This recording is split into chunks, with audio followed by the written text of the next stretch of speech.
పెళ్ళైనా పండగైనా వేడుక ఏదైనా పట్టుచీరల ప్రత్యేక వేదిక వారాహి సిల్క్స్. సాంప్రదాయానికి సౌందర్యానికి వారధి. ఏంటి భుజం మీద కొత్తగా ఒక బ్యాగ్ కనిపిస్తోంది, బ్యాగ్ వేసుకొని వచ్చారు. ఎప్పుడు బ్లాక్ షర్ట్ లో ఉంటారు, ఈ రోజు ఏంటి pink colour some maroonish bag కనిపిస్తోంది.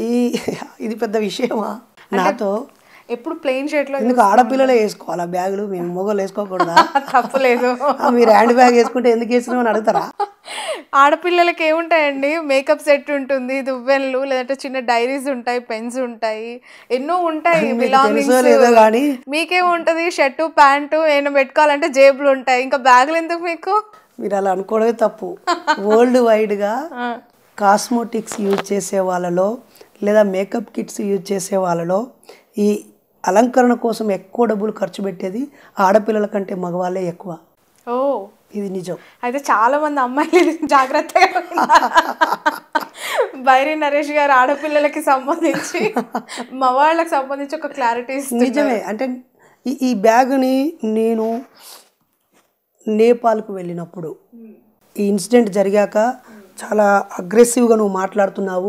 గతంలో కూడా చాలా వేదికల మీద అక్కడ జరిగిన సంఘటనల మీద వైరల్గా మాట్లాడావు. సో నువ్వు కాస్త శాంతియుతంగా ఉండాలి, సంయమనంగా ఉండాలని మా భార్య సూచించడంతో ఒక 30-40 రోజులు బుద్ధిస్ట్ ప్లేసెస్ విజిట్ చేస్తూ బుద్ధగయ, కపిలవస్తు, కుషీనగరము, నలంద, తక్షశిల అవన్నీ ఆ ప్రాంతాలన్నీ తిరుగుతూ ఉన్నప్పుడు ఒక 3-4 రోజులు బుద్ధగయలో ఉన్నాను. ఏంటి బుద్ధుడి బుక్స్ ఏంటి, నాకు అంతకుముందు ఆయన సాహిత్యం ఉంది, అవన్నీ పరిశీలించాక నేను ఇక్కడి నుంచి వెళ్తున్నాను కదా, దీనికి ముందు దీనికి తర్వాత అన్నట్టుగా ఓ టోపీ పెట్టుకోవడమో, ఇప్పుడు ఏదైనా టెంపుల్కి వెళ్ళతో దారం కట్టుకోవడమో ఏదో ఒకటి పెడుతూ ఉంటారు కదా, ఏం చేద్దామని ఆలోచిస్తూ ఉన్నప్పుడు అక్కడ అందరికీ అంటే ఒకరు డిఫరెంట్గా అనిపించారు. ఇలా ఒక బ్యాగ్ వేసుకొని ఇదేదో చాలా బాగుందే, ఓకే ఈ జేబులో పెట్టుకుంటే ఛార్జర్ ఇంత ఎత్తుగా అనిపిస్తూ ఉంటుంది, ఒకవేళ మొబైల్ ఇడ పెట్టుకుంటే అది గుండె మీద భారం అనిపిస్తూ ఉంటుంది, ఇంకేదైనా పెన్ను కావాలన్నా బుక్ పట్టుకుంటే ఎప్పుడు ఇట్లా బుక్ పట్టుకుంటాను. నాకు ఎప్పుడు ఒక నోట్ బుక్ ఉంటుంది నా బ్యాగ్లో, మంచి పుస్తకాలు ఎప్పుడు ఒక 2 ఉంటాయి. ఈ బుక్కులు ఉన్నప్పుడు ఏమవుతుందంటే అనుకోకుండానే ఏదైనా మాట్లాడాల్సి వచ్చినప్పుడు, మైక్ పట్టుకోవాల్సి వచ్చినప్పుడు ఈ బుక్ పక్కలకి ఇవ్వాల్సి వస్తుంది, వాళ్ళు పట్టుకొని అటే పోతున్నారు. మీ సీక్రెట్లన్నీ తెలిసిపోతున్నాయి. సో నాకు కావాల్సినటువంటి ప్రైమరీ నీడ్స్ ఒక మంచి బుక్, పెన్ను అన్నీ చక్కగా బ్యాగ్లో వేసుకోవచ్చు. మేకప్ కిట్ అయితే లేదు కదా? ఏ ఉండకూడదా? నేను మేకప్ వేసుకోకూడదా? అంటే మగవాళ్ళు వేసుకోకూడదా, కర్రె ఉన్నోళ్ళు వేసుకోకూడదా? ఏం వేసుకుంటారు మేకప్? అబ్బాయిలకి ఏముంటాయి? నా చేతిలో పుస్తకమే నా అలంకరణ, నా జేబులో ఉండే పెన్నే నా మెడలో ఉన్నటువంటి బంగారు గొలుసు. ఓకేనా? నాకు కావాల్సిన ప్రాథమిక వస్తువులు ఇందులో పెట్టుకోవడానికి ఈ బ్యాగు. అందరం ఇలాంటి బ్యాగు మెయింటైన్ చేస్తే ఎంతో మేలు. ఓ వాటర్ బాటిల్ పడేసుకుంటాం, ఎక్కడ పడితే అక్కడ 20-30 రూపాయలు పెట్టి కొనుడు, ఇన్ టైంలో వాటర్ లేక అనారోగ్యం పాలు అవుడు, ఆ తాగిన బాటిల్ని పడేసి కాలుష్యం చేసుడు, ఎన్ని ఉపయోగాలండి ఈ బ్యాగు వల్ల. కూరగాయలకు పోయమ్మ ఆవిడ సడన్గా ఫోన్ చేసి రాంగో 1 కిలో బెండకాయలు, 1 కిలో టమాటాలు, ఎందుకంటే కిలో కొనే పరిస్థితి లేదు టమాటాలు, ఏమైనా తీసుకురమ్మంది అనుకో, పిల్లలకి ఏమైనా బిస్కెట్స్ ఇంకేదైనా ఫ్రూట్స్ ఉంటే చక్కగా వేసుకోవచ్చు. ఎన్ని కవర్లు నేను కాలుష్యం కాకుండా చేస్తున్నా. అవునా? ఇన్ని ప్రయోజనాలు ఉన్న బ్యాగ్ గురించి ఎందుకు అనుమానపడాలి, ఎందుకు ఎగతాళి చేయాలి? ఈ బ్యాగ్ ఏంది వింత అని ఎందుకు అనుకోవాలి? ఎగతాళి కాదు, 100% ఎగతాళి అయితే కాదు. నేను ఎప్పుడు అంటే నేను చెప్పాను మీకు స్టార్టింగే అన్నాను, మిమ్మల్ని ఎప్పుడు నలుపు దుస్తుల్లోనే చూశాను, నల్లటి షర్ట్లోనే చూశాను, కొత్తగా ఈ బ్యాగ్ ఏంటి ఈరోజు ఇలా వచ్చాను. అఫ్ కోర్స్ మీరు ఆఫ్ ద కెమెరా వాడుంటారు ఇన్ని రోజులు బ్యాగ్, ఆన్ కెమెరా ఎప్పుడు ఇలా కూర్చున్న సందర్భాలు లేవు కదా, మరి అడగకుండా ఎలా ఉండాలి? యాజ్ ఎ జర్నలిస్ట్ ఖచ్చితంగా అడగాలి. అండ్ మీతో మాట్లాడుతుంటే చాలా ముచ్చటేస్తుంది. అంటే కుటుంబం గురించి మాట్లాడుతున్నారు, పిల్లల గురించి చెప్తూ ఉన్నారు, భార్య గురించి మాట్లాడుతూ ఉన్నారు, మానవ సంబంధాలన్నిటికీ కూడా గౌరవించే వ్యక్తిగా కనిపిస్తూ ఉన్నప్పుడు ఎలా అవి అంటే స్ట్రెయిట్ లైన్లో వెళ్తున్నాయి? అంటే ఇంట్లో పెళ్ళి వ్యవస్థ అవన్నీ సజావుగా ఎలా సాగుతున్నాయి? ఇవి డిస్టర్బెన్సెస్ ఏం క్రియేట్ చేయలేదా? ఈ కాంట్రవర్సీ ఇష్యూస్ అన్నీ చాలా క్రియేట్ చేశాయి. నేను బాల్యం నుంచే ప్రత్యేకంగా లోతుగా డిఫరెంట్గా ఆలోచిస్తూ ప్రశ్నిస్తూ ఉండేవాడిని. ఆ ప్రశ్నించే క్రమంలో మొదటి దశలో స్నేహితులు దూరం అయ్యేవారు, కొంతమంది టీచర్లు కూడా నీకు తలకాయ లేదురా, నీకు మెదడు లేదురా, నువ్వు పిచ్చోడివి, దేవుడు లేడంటారా, కళ్ళు పోతాయిరా అంటే, నాకు పోలే కదా కళ్ళు, అనేవాడిని. దేవుని మొక్కపోతే నీకు చదువు రాదురా అని. ఆ ఎగ్జామ్స్కి ముందైతే ఖచ్చితంగా పట్టుకుపోయి మా పక్కన వేణుగోపాల స్వామి టెంపుల్లో పెట్టి హాల్ టికెట్ పట్టుకొచ్చి మాకు ఇస్తే నా హాల్ టికెట్ పట్టుకుపోయి పెట్టొద్దు అని చెప్పి పేచి పెట్టుకున్నాను నేను. కానీ నేనే స్కూల్ 2nd ర్యాంక్ వచ్చాను. ఓకే. ఎగ్జామ్స్కి ముందు పూజ చేస్తేనో హాల్ టికెటో పెన్నో అది గుడా చర్చా మసీదా పక్కన పెట్టా. పెన్నులో మహత్యం ఉండదు, ఆలోచనల్లో జ్ఞానంలో ఉంటుంది శక్తి, అంతే కదా. ఆ క్రమంలో నా చుట్టూ ఉండే మా బంధువులు దూరమయ్యారు, మా స్నేహితులు దూరమయ్యారు, ఇరుగు పొరుగు వారు దూరమయ్యారు. ఒక దశలో ఒంటరిగానే బతికాం చాలా కాలం. ఆ తర్వాత ప్రత్యేకతలు చాటుకుంటూ, అంటే ఉపన్యాసంలో గోల్డ్ మెడల్స్, మండల స్థాయి, జిల్లా స్థాయి, రాష్ట్ర స్థాయి పేపర్లో రావడాలు, ఆ తర్వాత రకరకాల ఇతర ఇష్యూస్ మీద మాట్లాడాలు, నాలాంటి ఆలోచనతో ఉన్న వాళ్ళతో అసోసియేట్ అవుతూ పదే పదే టీవీలో రావడాలు, పేపర్లలో రావడాలు. అప్పట్లో నేను చెప్పేది 95, 28 ఏళ్ళ క్రితం ముచ్చట ఇది. అలా అలా అలా వస్తూ ఒక లీడర్గా తయారవుతూ ఉన్న క్రమంలో మ్యాజిక్స్ చేస్తూ ఉస్మానియా యూనివర్సిటీ క్యాంపస్ సీటు కొడుతూ డిగ్రీలో కూడా టాప్ ర్యాంకర్గా నిలవడం వల్ల నాపై అభిప్రాయం మారుతూ ఒక దేవుడు లేడు, దేవుని నమ్మడు అనే అంశం తప్ప మిగతా అన్ని విషయాలు అందరికంటే వీడు బెటరే అనేటువంటి దాంతో చాలా సర్కిల్ ఏర్పడింది. బంధువులు, మిత్రులు అందరు వచ్చారు. ఇప్పుడు ఇంకా వేరే రాష్ట్రాలు, వేరే దేశాల్లోంచి కూడా స్నేహితులు మాలాంటి ఆలోచనతో ఉన్న వాళ్ళు నిరంతరం వాట్సాప్లో డీటెయిల్స్ పెడుతూ ఉంటున్నారు. ఎలా జరిగింది మీ బాల్యం, మీ కుటుంబ నేపథ్యం? అమ్మ బీడీ కార్మికురాలు. ఓకే. 6 అక్క చెల్లెళ్ళు, 2 అన్నతమ్ముల కుటుంబంలో ఒక గుడిసెలో పుట్టిన తల్లి. బాల్యంలోనే అందరూ చదువు లేకుండా ఉన్న వాళ్ళే. కొద్దిపాటి చదువు ఆ చిన్నమ్మలు, చివరి చిన్నమ్మలు ఇద్దరు కొద్దిపాటి చదువు చదివారు. అలా నిరక్షరాస్యురాలైనటువంటి అమ్మని నాన్న ధర్మయ్య, ఆయన కూడా నిరక్షరాస్యుడే. ఆయన పాలేరుగా జీతం ఉండేటువంటి వ్యక్తి. జీతమే ఉండడం అంతే, బాండెడ్ లేబర్. అలా ఉన్న ఆయనకి అమ్మ తోడవడం, ఇద్దరు కలిసి జీవిస్తున్న క్రమంలో ఏడాదికే నేను పుట్టడం, నాకంటే ముందు మా అక్క పుట్టి చనిపోవడం, మా తమ్ముడు పుట్టిన తర్వాత మా నాన్న ఈ జీతం ఉంటే ఈ మగ్గం, మేము వీవర్స్ కమ్యూనిటీ పద్మశాలి, ఈ బట్టలు తయారు చేస్తే అమ్మితే ఎక్కువ డబ్బులు రావట్లేదని చెప్పి వలస వెళ్ళి వేరే చోట మగ్గం పని చేయడం, 2-3 నెలలకు ఒకసారి కొన్ని డబ్బులు తెచ్చి ఇవ్వడం. అలా మా నుంచి మొదట జమకుండకి వెళ్ళాడు, తర్వాత సిరిసిల్లకు వెళ్ళాడు, ఆ తర్వాత సోలాపూర్కి వెళ్ళాడు, ఆ తర్వాత భీమండికి వెళ్ళాడు, ఆ తర్వాత గుజరాత్లో ఉన్న సూరత్కి వెళ్ళాడు. అలా మేము పెరిగినా కొద్దీ, మా అవసరాలు పెరిగినా కొద్దీ మా నాన్న కుటుంబంకి దూరం అవుతూ వచ్చాడు. చాలా ఏడుపు ఉండేది. నాన్న వచ్చాక సంతోషం ఉండేది. అప్పుడు హీరోలాగా ప్యాంట్లు కుట్టించుకొని రావడము, టాంగా బండిలో వచ్చి సందుగ పెట్టులో నాన్ కట్టాయి, బిస్కెట్స్, క్యారీలు, రకరకాలది. నాన్న వస్తే పండగ, పండగప్పుడు పండగ కాదు, నాన్న వస్తే పండగ. అలా ఉండేది. వెళ్తూ ఉన్నప్పుడు చాలా దూరం నడుచుకుంటూ వెళ్ళి మధ్య మధ్యలో ఆగి అమ్మ మీద పడి ఏడవడాలు, ఇవన్నీ నేను అప్పుడే ఆలోచించారే. అందరూ అమ్మా నాన్నలు ఒక్క చోట పొలం పనులు చేసుకుంటూ భూములు, జాగలు, కరెంట్లు, బాయిలు తవ్వించుకుంటూ నల్లబెట్టుకుని అట్లా పోయేస్తారు. పొద్దున 1 గంట, సాయంత్రం 1 గంట పోతారు. ఆ పొలం నాటు వేసే సమయంలోనే 2-3 రోజులు, వారం రోజులు బాగా కష్టం ఉంటుంది నిజంగా.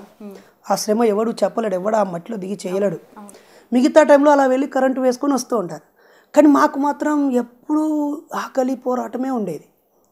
అలా నేను దేవుణ్ణి పదే పదే మొక్కేవాడిని. మా నాన్న ఎప్పుడు వస్తాడు, మా అమ్మ నాన్న మాతో ఎందుకు ఉండకూడదు, వీళ్ళు పంట పొలాలు అమ్ముకోవడానికి వెళ్ళినప్పుడు ట్రాక్టర్ మీద వెళ్ళి తిరిగి వచ్చేటప్పుడు పనులు, డబ్బులు, రకరకాల వాళ్ళ ఆ పండుగలు వేరు. మేమేమో ఇలా ఉండిపోయాము, వాళ్ళు అలా ఉండిపోయారనే ఆలోచనలోంచి ప్రశ్నలు వచ్చేవి. ఆ తర్వాత అమ్మ ఒకసారి నాకు పెట్టకుండా దేవుడికే పెట్టింది వండినవన్నీ. అది నేను అలాగే చూస్తున్న, దేవుడు తింటాడా అని. ఒక కుక్ వచ్చి అక్కడ ఆ రాయిని చుచ్చు పోసి వెళ్ళిపోయింది, అది దాని మీద పడింది. అప్పుడు ఫ్యూజులు అవుట్. నేను just I was in 4th class. ఇదేంటి మా అమ్మ నాకే పెట్టకుండా, అంటే మీరు ఆ సందర్భంలో ఆకలిగా ఉన్నారు? అదేం కాదు, అది ఒక రకమైన రోజుల తరబడి ఎదురు చూస్తున్న ఇన్సిడెంట్ కదా. అమ్మ పిండి వంటలు చేస్తుంది, దానికి పిండి పట్టుకొచ్చింది నేనే, ఆ కంకులు పరిగెరకొచ్చింది నేనే, ఆరబెట్టింది నేనే, సైకిల్ మీద తెచ్చిన అవి ముద్దలు చేసింది నేనే, అవి గారెలు చేసేటప్పుడు ఒత్తింది నేనే, ఆ కట్టెలు తెచ్చింది నేనే. అమ్మ బీడీలు చేస్తుంది. అవి తయారైనాక నాకు పెట్టకుండా దేవుడికి పెట్టింది. ముట్టొద్దు, దేవుడికి పెట్టకుండా ముడితే కళ్ళు పోతాయి. మరి దేవుడు ఇన్ని రోజుల నుంచి ఎందుకు ఇవ్వలే మాకు ఈ అప్పాలు? మా అందరి శ్రమతో తయారైనాక దేవుడికి పెట్టకపోతే మా మీద పగబట్టి నా కళ్ళు తీసేస్తాడా? అప్పుడు వాడు మంచోడు ఎట్లయితాడు?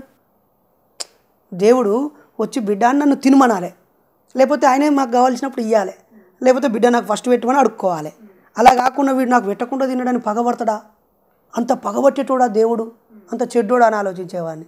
అలా అవి తీసుకెళ్ళి ఆడ పెట్టడము, ఆ టైంలో ఆ ఇన్సిడెంట్ జరగడము, ఇదేంటి దేవుడు తినడు, ఇప్పుడు దీని మీద కుక్క చుచ్చి పోసింది, అసలు మనసులో మేము తినకుండా అయింది, ఇంకెవరు తినకుండా అయింది అని చూసి మళ్ళీ 2వ రోజు అడిగి పోయేసరికి అవి కూలిపోయి విస్తరాకి, 3వ రోజు డికంపోజ్ అయిపోయి, 4వ రోజు పురుగులు అవి తిని, 5వ రోజు రకరకాలు, ఇంకా 4-5 రోజుల తర్వాత అది రూపాయలు లేకుండా పోయింది. సో దేవునికి పెట్టుడు దండుగా, అదేదో అవసరం ఉన్న వాళ్ళకి పెట్టుడు మంచిది. నేను ఇదే విషయం ఒకసారి మా ఊర్లో పెడితే మా ఊళ్ళో అందరు తిట్టిలు, అరే ఊరంతా కలిసి పైసలు వసూలు చేసి ఊరందరికీ అన్నదానం పెడుతున్నారు. దానం చేయడం అంటే ఏంటిది? లేనివాడికి ఇచ్చుడే కదా. లేని వాడికి ఇస్తే అది దానం, ఉన్నవాడికి ఇస్తే దానం కాదు అది. దానికి ఏదో ఒక పేరు పెట్టుకోవాలి. అయితే అందరికీ అన్నదానం, ఎవరింట్లో వాళ్ళకి అన్నం లేదా? ఆ డబ్బులు, ఆ వండిన పదార్థం ఎవడైతే ఆకలితో ఉన్నాడో, ఎక్కడైతే అవసరం ఉందో ఆడికి పోయి ఒకరోజు ఇచ్చిరాని అనాథ పిల్లలు అనేది ఏ దేవుడి పేరుతోనే అనాథ పిల్లలు నడిపిస్తున్నారు కదా ఆశ్రమాలు. వాళ్ళైతే నాసికులు కారు కదా. ఆ అనాథ పిల్లలకి ఇవ్వండి. ఊరంతా కలిసి రేపు చూడండి, వినాయక చవితి సందర్భంగా అన్నదానం పెడుతున్నామని చెప్పి బియ్యాలు వసూలు చేస్తారు, డబ్బులు వసూలు చేస్తారు. నాట్ ఓన్లీ వినాయకుడు, యేసు ప్రభువులు అయితే ప్రతి నెల 10వ భాగం వారం కూడా వసూలు కార్యక్రమం వాళ్ళకి గట్టిగానే ఉంటుంది. ఎవరికి దానం చేస్తున్నావు అన్నం? దానివల్ల ఏం ప్రయోజనం? ఆకలితో ఉన్నాడు కదా. దానికి బైబిల్లో ఆకలి ఉన్నవారు ధన్యులు, మలమలలాడే పొట్టతో ఉండి ప్రార్థన చేస్తే పరలోకమందు పరమాన్నం పెడతారని రాసుకున్నారు. ఇవన్నీ అట్లనే అని చెప్పి మొన్న ఒకడు కెన్యాలో 175 మంది అన్నం తినకుండా వాళ్ళంతటా వాళ్ళే యేసుప్రభుకు ప్రార్థన చేసి అస్థిపంజరాలే చచ్చిపోయారు. గుట్టలుగా అస్థిపంజరాలు బయటకు వచ్చాయనే సంచలన వార్త మనందరం చూసినాం. ఇవే ఉంటాయి మీరు ఏడా చూసినా. నువ్వు తినకు, నువ్వు జావు, సచ్చినాక నీకు ఆనందం వస్తుంది, సచ్చినాక నీకు స్వర్గం వస్తుందని అన్నీ అర్థం లేని, ఆధారం లేని ముచ్చట్లే చెప్తారు. సో ఈ కుటుంబ పరిస్థితులన్నీ మిమ్మల్ని నాస్తికత్వం వైపు నడిపించాయా? అవును. మరి ఇంట్లో అమ్మ నాన్న ఎదుగుతూ మొదట్లో పరమ భక్తులు. ఓకే. ప్రత్యక్షంగా పరోక్షంగా మా అమ్మ మా తమ్ముని కోసం దేవునికి మొక్కడం కంటే నా కోసం 10 రెట్లు మొక్కుంటుంది. నా కొడుకు భక్తుడిగా మారాలి, నా కొడుకు ఖచ్చితంగా గుండు కొట్టించుకోవాలి, నా కొడుకు గవర్నమెంట్ నౌకరు రావాలి. ఇప్పటివరకు గుండు కొట్టించుకోలేదు ఎక్కడ. ఎప్పుడో అయినా నాకు గుండుతో ఏం పని తల్లి. ఇప్పుడు పోయేటప్పుడు నాకు నచ్చలేదు అనుకో, గుండు కొట్టించుకుంటా. ఏం దా గుండుకును దేవుడికి ఏం సంబంధం అసలు? అంటే దేవుడి దగ్గర వెంట్రుకలు ఇస్తే మంచిది, లేదంటే మొక్కులు చెల్లించుకోవడంలో భాగం. ఒక 100 సంవత్సరాల వెనుకకు పోదాం, ఏ దేవుని దగ్గర ఎవరు జుట్టు ఇవ్వకపోయేది. ఒక 70 సంవత్సరాల క్రితం పోదాం, ఏ దేవుని దగ్గర ఎవరు గుండు ఇవ్వకపోయేది. ఆ గుండు కొట్టించుకోవడం అనేది బుద్ధిస్ట్ కల్చర్. ఓకేనా? అలంకరణతో పని లేదని, అది కూడా నేను దాన్ని కూడా పెద్దగా యాక్సెప్ట్ చేయను. అది కేవలం వెంకటేశ్వర స్వామి అనే టెంపుల్ వల్ల ఈ గుండు కొట్టించుకోడు. అది కూడా ఒకసారి వెంకటేశ్వర స్వామి, ఇదంతా కల్పిత కథ అయినా స్టోరీలో ఉన్నదని మీకు గుర్తు చేస్తున్నాను. ఒకరోజు వేటకు వెళ్తే ఏదో జంతువు దాడి చేస్తే ఆయనకు జుట్టు కొంచెం పోతే, ఆయన ఇంటికి వచ్చిన తర్వాత వాళ్ళ భార్య చూసి, అయ్యో నీకు ఇక్కడ జుట్టు లేకపోతే బాగలేవని చెప్పి ఆమె జుట్టుని ఆయనకు అతికించడంతో ఈ ఆచారం మొదలయ్యి, ఓ వెంకటేశ్వర స్వామి నీకు కొంచెం జుట్టు పోయింది కదా, నాకు జుట్టు ఉంది, నా జుట్టు నీకు ఇస్తాను, నువ్వు నా కోరికలు ఇయ్యి అని చెప్పి దీనికి దానికి లింక్ పెట్టి ఓ స్టోరీ క్యారీ చేశారు. సరే వెంకటేశ్వర స్వామి కంటే కొంచెం జుట్టు పోయింది, నువ్వు జుట్టు ఇచ్చినావు. మరి ఆ హనుమాన్ స్వామికి ఒళ్ళంతా జుట్టే కదా, నిజమా కాదా?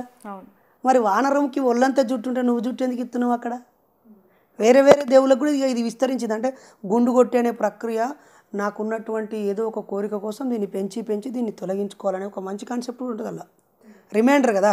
కొంతమంది గడ్డం బాగా పెంచేస్తూ ఉంటారు, ఎందుకు అంటే నేను పలానా దేవుడి దగ్గరకు పోతాను, అది రిమైండ్ చేస్తుంది. సరే, అది రిమైండ్ ప్రాసెస్. కానీ ఇప్పుడు అది దావాలంలా విస్తరించి ఒక 30-40 సంవత్సరాల్లో అన్ని చోట్ల గుండ్లు, దానికి టోకెన్లు, దానికి కాంట్రాక్టర్లు, ఆ జుట్టు అమ్ముకొని కోట్ల రూపాయలు వ్యాపారం. కానీ జుట్టు మళ్ళీ రాదు అని ఒక్కసారి బోర్డు పెట్టుర్రి, ఎంతమంది ఇస్తారో చూద్దాం. పాపం కొంచెం పోతేనే 40-50 వేలు పెట్టి ప్లాంటేషన్ వేయించుకుంటారు. శుభమాని పెళ్ళి చేస్తారు. పెళ్ళి చేశాక నా బిడ్డకు పెళ్ళి అయితే నేను గుండు కొట్టిస్తా అనగానే ఇంత పొడుగు జుట్టు ఉంటుంది. పాపం ఆ జుట్టును చూసి ఆడు ఇష్టపడి పెళ్ళి చేసుకుంటాడు. పెళ్ళైనాక అక్కడ తీసుకుపోయి గుండు కొట్టిస్తారు. మీరు ఈ స్థాయిలో మాట్లాడుతున్నారు కదా, దేవుడు లేడు, నమ్మకం, మన నమ్మకాలు, విశ్వాసాలు, మతాలు, కులాలకి వ్యతిరేకంగా మీ యుద్ధం అని చెప్పి మీరు అసలు దయచేసి వ్యతిరేకము, అవమానించిండు, తిట్టినడే పదాలు తీసేది అడగకండి. మా అభిప్రాయం చెప్తున్నాము, మీ అభిప్రాయం ఆలోచించమని అంటున్నాం. కానీ దేవుని నమ్మే వాళ్ళు, నమ్మని వాళ్ళు, మీరు నమ్మని వ్యక్తులకి అనుసంధానకర్త, లేదంటే కూడా అనక్కర్లేదు. నాకంటే పెద్ద చదివిన వాళ్ళు ఉన్నారు, అనుభవజ్ఞులు ఉన్నారు, నాస్తికత్వానికి ఒక అధ్యక్షుడు, నాస్తిక సమాజానికి నేను ఒక సభ్యుని, నాస్తిక సమాజానికి అధ్యక్షుడు, నేను ఒక సభ్యుని అంతే. ఓకే, మీ పదవికి నేను రాజీనామా చేశాను. సో నేను I'm a member, okay, individual I'm an atheist. Okay, మీ పెళ్ళి ఎలా జరిగింది? అమ్మాయితో జరిగింది. అంటే ఐ మీన్ పెళ్ళి అనే తంతు కొంత తాళి, మెట్టలు, లేదంటే దండలు మార్చుకోవటాలు, ఇవన్నీ కొంత వెనకటి కాలం నుంచి కూడా పెద్దలు, మీరు అన్నారు అమ్మ అప్పాలు చేస్తే ముందు దేవుడికి పెట్టాలని పెట్టింది అని చెప్పి, మన పెద్దలు తంతుని నిర్ణయించి